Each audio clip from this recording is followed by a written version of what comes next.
죽을 뻔했습니다. 그리고 전부 거짓이었습니다. 중국이 세계를 놀라게 한 혁신적인 AI 기술. 하지만 그 모든 것이 조작된 거짓이었다면 믿어지시나요?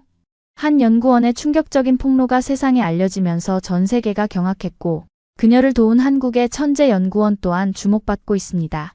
과연 그녀가 목숨을 걸고 밝혀낸 중국 AI의 실체는 무엇일까요? 시작하기 전에 구독과 좋아요 눌러주시고 함께 진실을 파헤쳐 보시죠. 안녕하세요. 저는 미국 국방부 산하연구소에서 근무하는 AI 연구원 에바 스콧입니다. MIT에서 박사학위를 받고 10년간 AI 연구에 매진해왔죠. 매일 아침 연구소에 출근하면서 제가 이런 선택을 하게 될 줄은 몰랐습니다. 그날도 평소처럼 연구실에서 군사 AI 프로젝트를 진행하고 있었어요.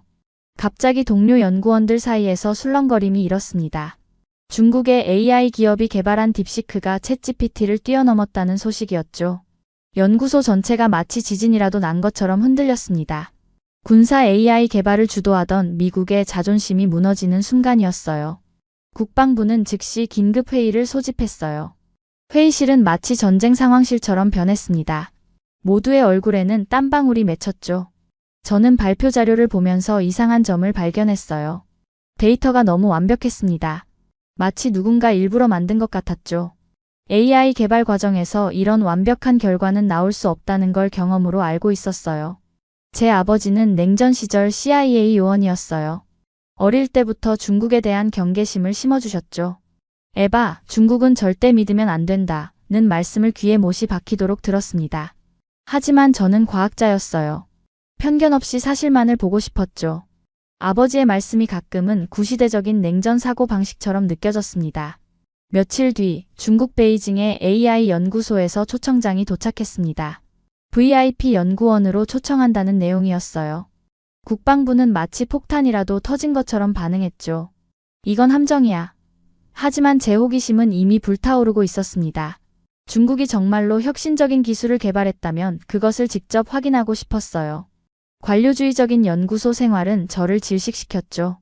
매일 같은 회의, 끝없는 보고서, 복잡한 결제 과정. 새로운 도전이 필요했어요. 중국의 초청은 마치 사막의 오아시스처럼 느껴졌습니다. 이것이 제 연구 인생의 전환점이 될 수도 있다는 생각이 들었어요. 아버지는 분노하셨어요. 네가 미쳤구나 하시며 책상을 내리치셨죠. 하지만 제 마음은 이미 결정되어 있었습니다. AI 연구의 진실을 밝히는 것, 그것이 제 운명이라고 믿었어요. 동료들의 반응도 매서웠습니다.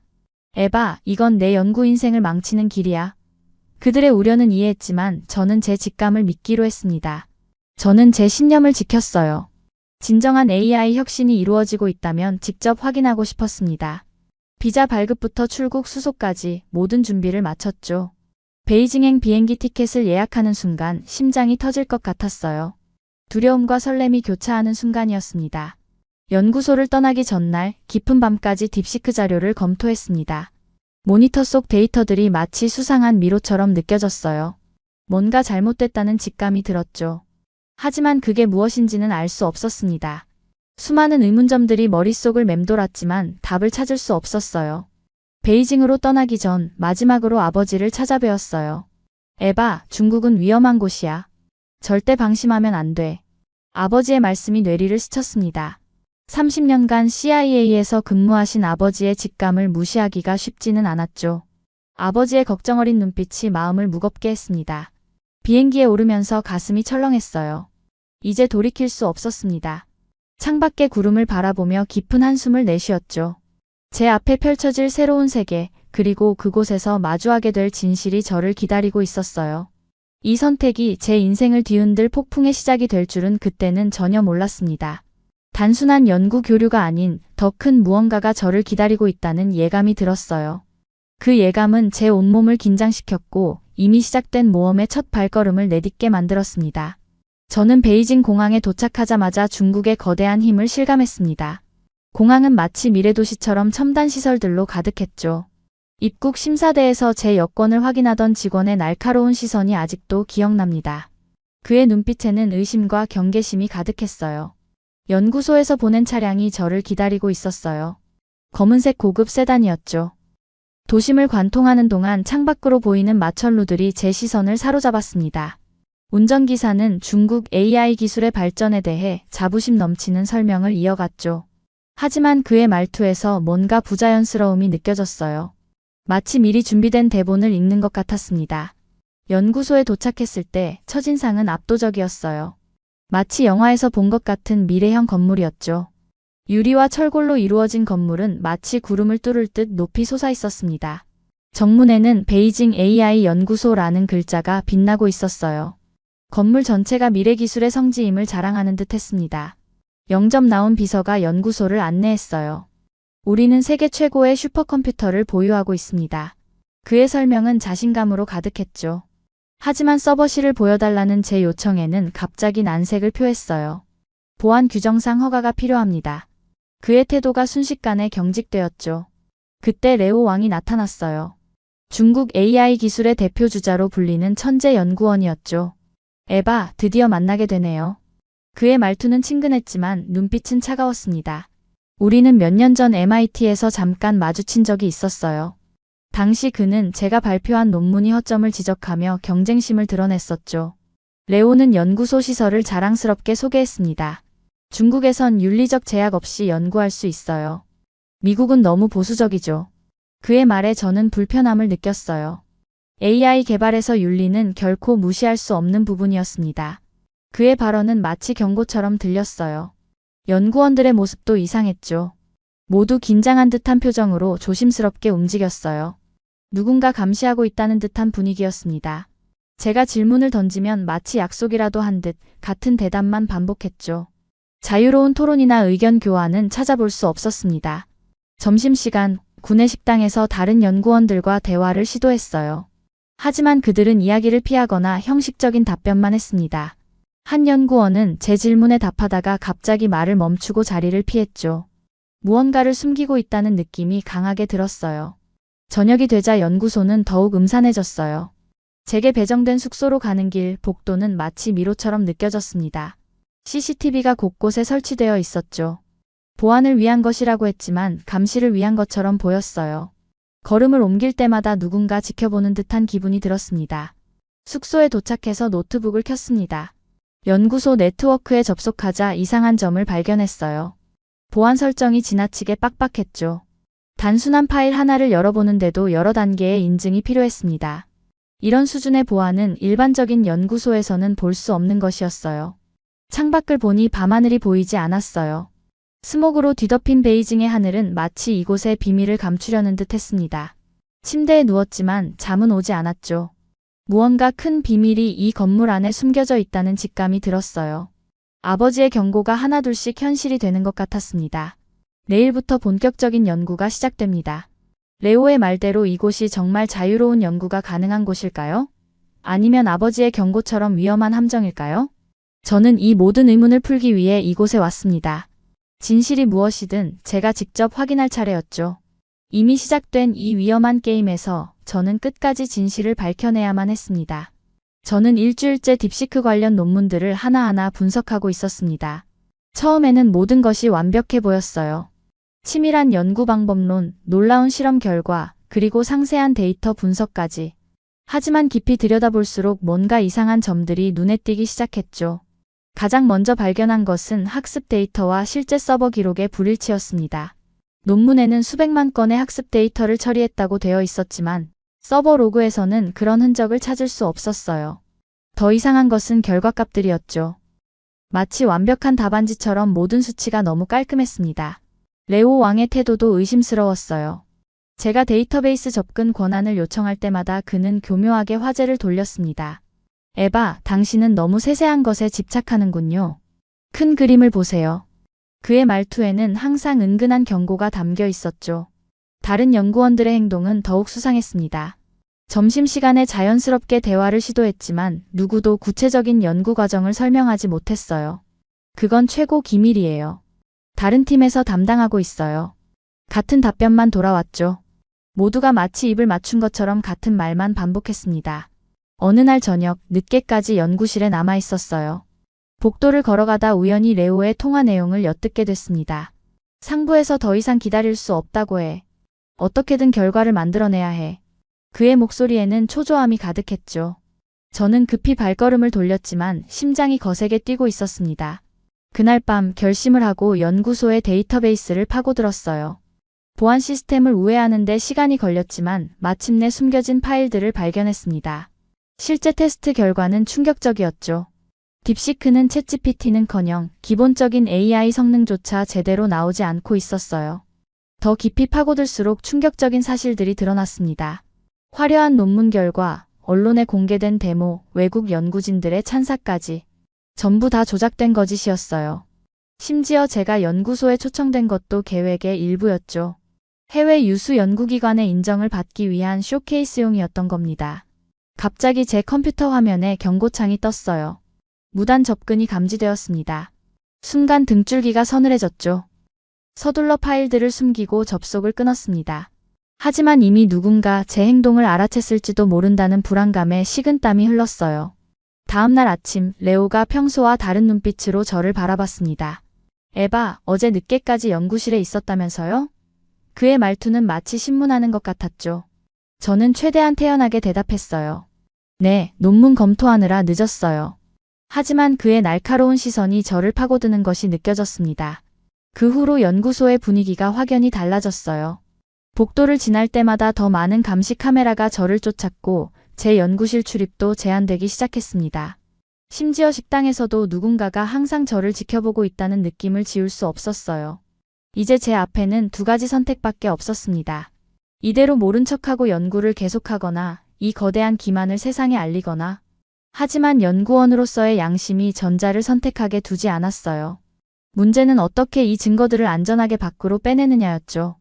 그리고 더 중요한 것은 제가 무사히 이곳을 빠져나갈 수 있을까 하는 것이었습니다.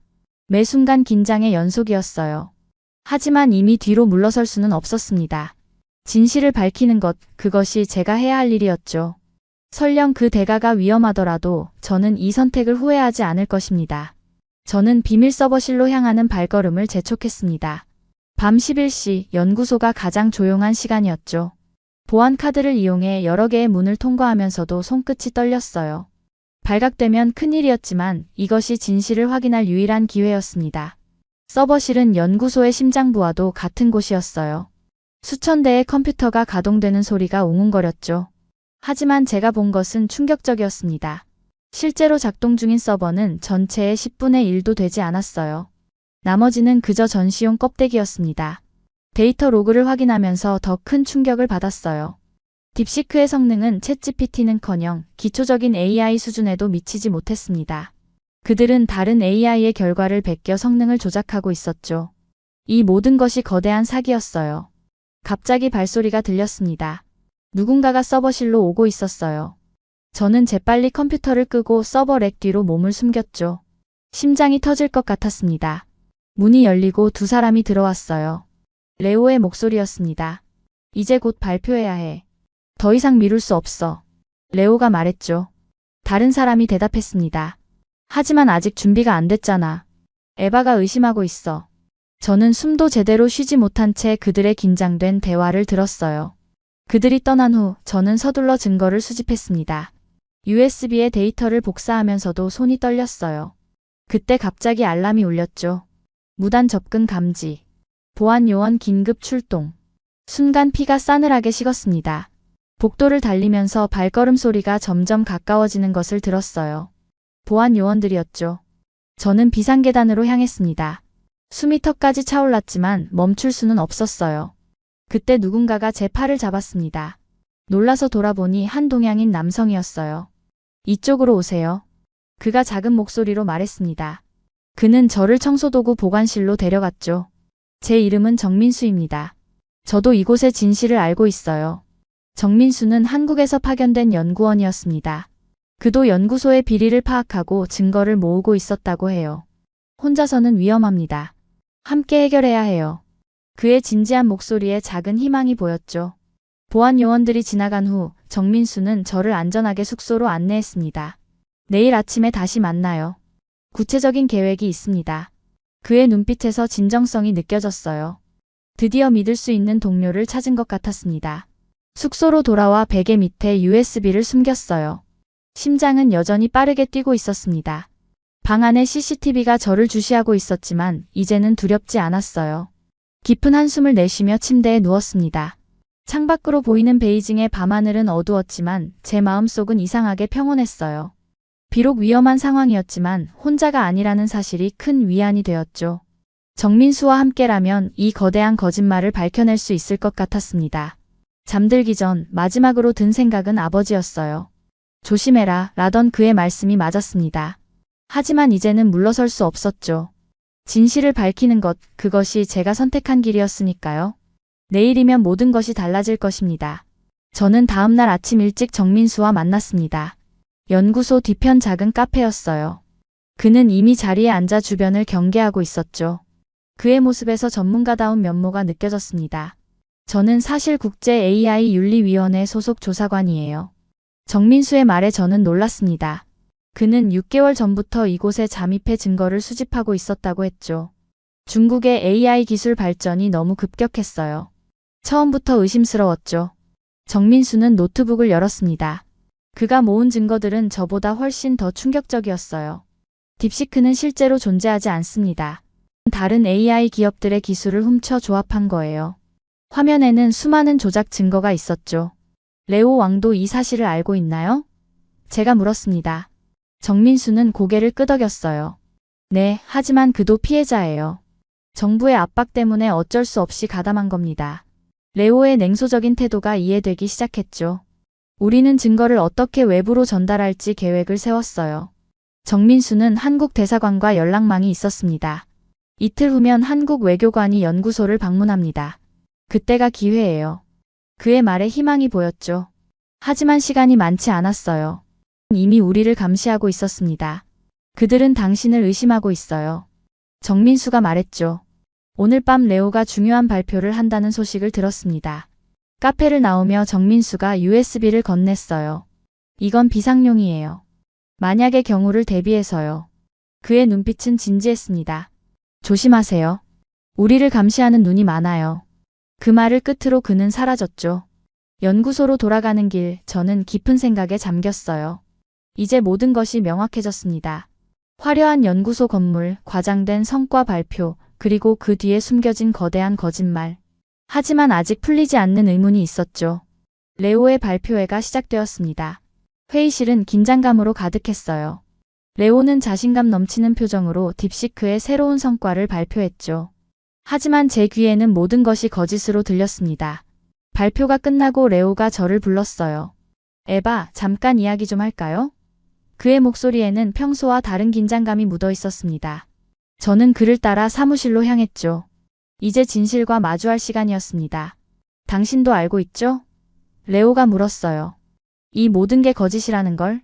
그의 눈에는 피로와 죄책감이 가득했습니다. 하지만 선택의 여지가 없었어요. 그들은 내 가족을 위협했습니다. 레오의 고백은 계속되었어요. 그는 처음에는 진정한 AI 발전을 꿈꿨다고 했습니다. 하지만 정부의 압박과 비현실적인 목표, 그리고 끝없는 성과 요구가 그를 거짓으로 이끌었다고 했죠. 이제라도 늦지 않아요. 제가 말했습니다. 우리가 도와줄 수 있어요. 하지만 레오는 고개를 저었죠. 이미 늦었어요. 그들이 당신을 주시하고 있습니다. 빨리 이곳을 떠나세요. 사무실을 나오는 순간 복도에서 수상한 움직임이 느껴졌어요. 보안 요원들이 모여 있었죠.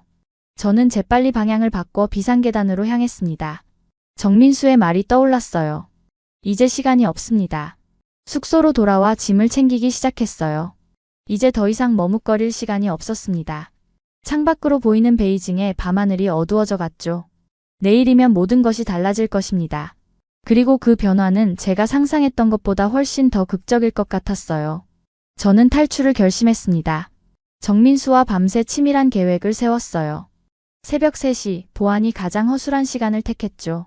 복도를 걸으며 제 심장은 터질 듯이 뛰었습니다. 연구소의 깊은 어둠 속에서 우리의 발소리만이 희미하게 울렸어요.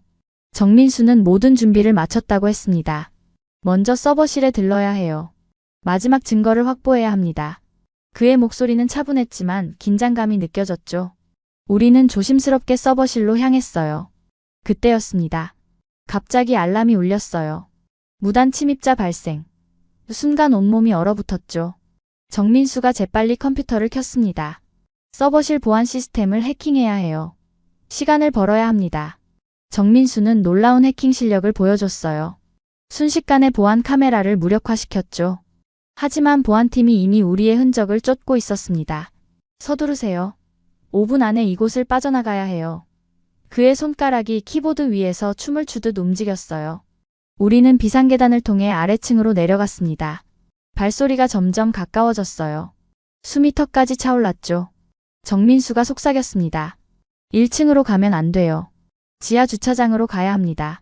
거기서 차를 타고 탈출할 거예요. 지하 주차장에는 정민수가 미리 준비한 차가 있었어요.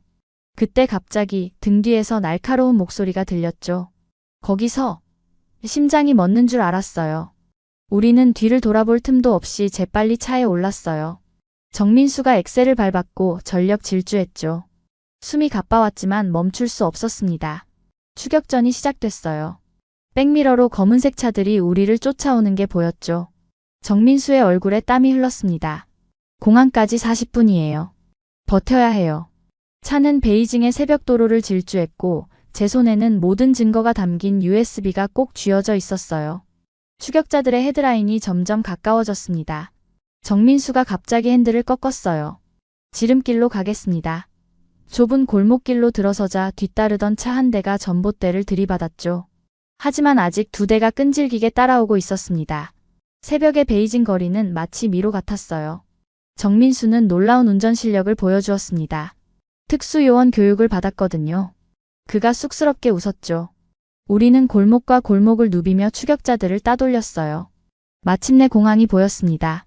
하지만 또 다른 위기가 기다리고 있었어요. 연구소 보안팀이 이미 출국장을 봉쇄하고 있었죠. 정민수는 오히려 미소를 지었습니다. 걱정 마세요. 이미 다 준비되어 있으니까요. 한 남자가 우리에게 다가왔어요. 정민수의 지인이었죠. 한국 외교부 소속 변호사였습니다. 이쪽입니다. VIP 출국장으로 가시죠. 그의 외교관 신분증 앞에서 보안팀은 속수무책이었어요. 우리는 무사히 출국장으로 들어갈 수 있었습니다. 비행기에 오르기 직전 정민수가 제 손을 잡았어요. 조심히 가세요. 서울에서 다시 만나요. 그의 눈빛에서 진심 어린 걱정이 느껴졌죠. 저는 고개를 끄덕였습니다. 정말 감사합니다. 그는 잠시 머뭇거리더니 마지막으로 당부했어요. USB는 절대 잃어버리면 안 됩니다. 우리의 모든 것이 담겨 있으니까요. 비행기가 이륙하는 순간 창밖으로 북경의 새벽 하늘이 보였어요. 아직도 긴장감이 가시지 않았지만 이제 안전하다는 안도감이 몰려왔습니다. USB를 다시 한번 확인했죠. 이제 이 증거들이 세상에 공개될 차례였어요. 이륙한 비행기 안에서 지난 일들이 주마등처럼 스쳐 지나갔습니다. 레오의 마지막 경고, 정민수의 도움, 그리고 극적인 탈출까지. 모든 것이 영화의 한 장면 같았죠. 하지만 이건 끝이 아닌 시작이었어요. 진실을 밝히는 진짜 싸움은 이제부터였습니다. 서울로 향하는 하늘 위에서 저는 다음 단계를 계획했어요. 이 모든 증거를 어떻게 세상에 알릴 것인지, 그리고 앞으로 어떤 일들이 펼쳐질지. 한 가지 확실한 건 이제 돌이킬 수 없는 강을 건넜다는 거였죠. 이 선택이 옳았다는 것을 저는 믿었습니다. 저는 서울의 한 호텔방에서 마침내 안도의 한숨을 내쉴 수 있었습니다. 극적인 탈출 후 이틀이 지났지만 아직도 그날의 긴장감이 생생했어요. 정민수는 약속대로 모든 것을 준비해 두었죠. 한국 AI 연구소와 이미 연락이 닿아 있었습니다. 첫 기자회견은 충격적이었어요. 중국의 AI 조작 스캔들이 전 세계 뉴스의 헤드라인을 장식했죠. 중국의 AI 혁신 모두 거짓이었다. 세기의 기술 사기극 폭로. 연구소에서 가져온 증거들이 모든 것을 입증했습니다. 데이터 조작의 증거가 명백했어요. 정민수의 도움으로 방문하게 된 한국 AI 연구소는 정말 인상적이었습니다. 투명한 연구 과정, 엄격한 윤리적 기준, 그리고 실질적인 기술력까지. 이곳에서는 진정한 AI 연구가 이루어지고 있었죠. 우리는 성과를 과장하지 않아요. 실패도 배움의 과정이니까요. 연구소장의 말씀이 가슴에 와닿았습니다. 그러던 어느 날 뜻밖의 방문객이 찾아왔어요. 레오 왕이었습니다. 드디어 자유로워졌어. 그의 얼굴에는 피곤한 기색이 역력했지만 어딘가 홀가분해 보였죠. 레오는 중국을 떠나 한국으로 망명을 신청했다고 했어요. 더 이상 거짓된 연구에 참여할 수 없다는 게 그의 이유였습니다. 레오는 모든 것을 고백했어요. 연구소의 조작 과정, 정부의 압박, 그리고 그의 내적 갈등까지. 처음에는 작은 과장으로 시작했어. 하지만 점점 거짓말이 커져갔지. 그의 목소리에는 후회가 묻어났습니다. 정부는 계속해서 더 큰 성과를 요구했고 우리는 그것을 맞추기 위해 더 큰 거짓말을 하게 됐어. 한국 언론과의 인터뷰에서 레오는 용기 있게 진실을 밝혔어요. 중국은 아직 갈 길이 멀어요. 진정한 혁신은 정직에서 시작됩니다. 그의 고백은 전 세계 AI 업계에 큰 파장을 일으켰죠. 많은 전문가들이 중국의 AI 기술 수준에 대해 재평가를 시작했습니다. 저는 매일 한국 연구소에서 새로운 발견을 하고 있어요. 이곳의 연구 문화는 제가 꿈꾸던 그대로입니다.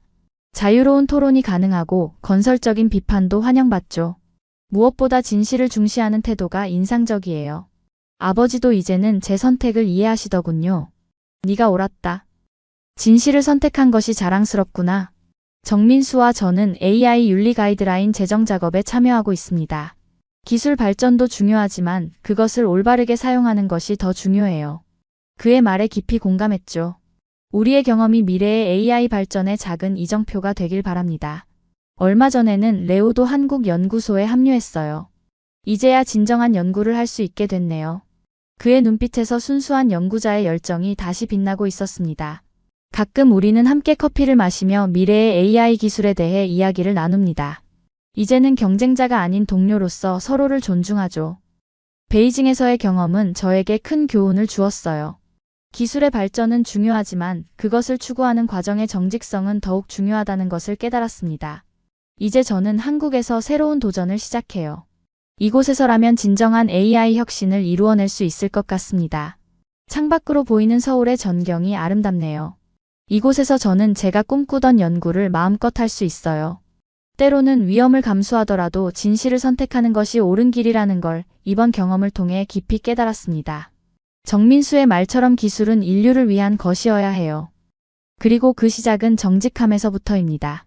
이 말은 이제 제 연구 철학이 되었어요. 앞으로도 이 신념을 지키며 연구를 계속해 나갈 생각입니다. 진실은 결국 승리한다는 말이 맞았어요.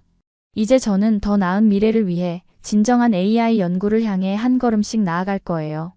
저는 한국 AI 연구소에서 처음으로 진짜 연구를 보았습니다. 매일 아침 모든 연구진이 모여 연구 방향을 논의했어요. 우리의 AI는 인류에게 도움이 되어야 합니다. 이런 원칙이 매일 실천되고 있었죠. 연구실은 열정으로 가득했어요. 의료 AI팀은 암 진단 정확도를 높이고 자율주행팀은 사고율을 줄이는 연구를 했습니다. 모든 과정을 꼼꼼히 기록하고 검증했죠. 한국의 연구 방식은 특별했어요. AI가 결정을 내릴 때마다 그 이유를 명확하게 설명하도록 만들었습니다. AI의 판단 과정을 인간이 이해할 수 있어야 해요. 모든 연구원이 이 원칙을 지켰죠. 연구 성과도 대단했어요.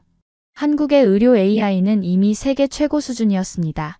암 진단율 99%, 오진율 0.1%라는 놀라운 결과를 냈죠. 더 중요한 건 이 모든 과정이 투명했다는 점입니다. MIT와 스탠포드의 연구진들이 끊임없이 방문했어요. 한국은 어떻게 이런 성과를 내는 거죠? 그들은 한국의 연구 시스템을 배우고 싶어 했습니다. 그러던 중 미국 국방부에서 파격적인 제안이 왔어요. 연봉 2배, 연구비 무제한 지원, 원하는 프로젝트 자유롭게 진행. 솔직히 가슴이 떨렸습니다. 부모님도 귀국을 강력히 권하셨죠. 하지만 한국의 연구 문화는 특별했어요.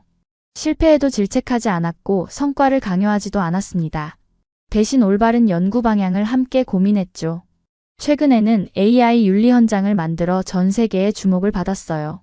실리콘밸리의 거대 기업들이 한국으로 몰려왔습니다. 구글, 페이스북, 아마존까지. 한국만이 AI의 미래를 보여주고 있다. 그들의 평가였죠. 연구소마다 한국식 운영 방식을 도입하기 시작했어요. 정민수의 설명이 인상적이었습니다. 우리는 속도보다 방향을 중요하게 생각해요. AI가 인류의 삶을 더 좋게 만들어야 하니까요. 이런 철학이 진정한 발전을 이끌어냈죠. 고민 끝에 저는 한국에 남기로 했어요. 미국의 조건은 매력적이었지만 돈과 명예보다 중요한 게 있었죠. 바로 연구의 진정성이었습니다. 세계 AI 학회에서 한국은 새로운 기준이 되었어요. 기술과 윤리의 완벽한 조화, 인류를 위한 AI 연구의 표준, 같은 평가를 받았죠. 더 이상 중국이나 미국을 따라가는 나라가 아니었습니다. 아버지도 달라지셨어요. 한국 연구소를 방문하신 후 놀라워하셨죠. 이곳이야말로 진정한 AI 강국이구나. CIA 출신다운 날카로운 통찰이었습니다. 저는 이제 확신합니다. 한국은 단순한 기술 강국이 아니에요. 윤리와 기술을 모두 갖춘 진정한 선진국입니다. 제가 그토록 찾던 이상적인 연구 환경이 바로 여기 있었어요. 여러분, 오늘 에바의 사연 어떻게 들으셨나요? 요즘 중국의 AI 기술력을 맹신하는 분들도 많은데 아무래도 겉으로 보이는 성과와 실제는 차이가 있는 것 같습니다. 그리고 미국과 중국은 같은 AI 강국이라도 연구 문화에서 정말 큰 차이가 있는 것 같네요. 이런 두 나라의 차이에 대해 구독자 여러분들은 어떤 생각을 하시는지 궁금합니다. 댓글로 많이 남겨주세요. 오늘 사연이 재미있으셨다면 좋아요와 구독도 부탁드립니다. 다음에도 더 흥미진진한 사연으로 찾아뵙겠습니다. 여러분의 사연 제작소 감동 나누기였습니다. 감사합니다.